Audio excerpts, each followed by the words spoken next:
Tiffin வந்துட்டு முட்டை தோசை தாம்மா.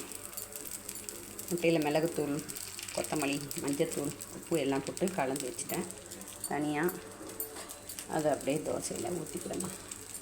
மார்னிங் தான் இன்றைக்கி simple and tasty and healthy recipe. முட்டை தோசை தொட்டுக்கிறதுக்கு வந்து சூப்பரான ஒரு ப்ளைன் குருமா தாம்மா. வெறும் வெங்காயம் தக்காளி மட்டும் தேங்காய் மசாலாலாம் போட்டு அரைச்சி ஊற்றியாச்சுங்க. சூப்பரான ப்ளைன் குருமா இதுதாம்மா இன்றைக்கி எங்கள் வீட்டு மார்னிங் டிஃபன்.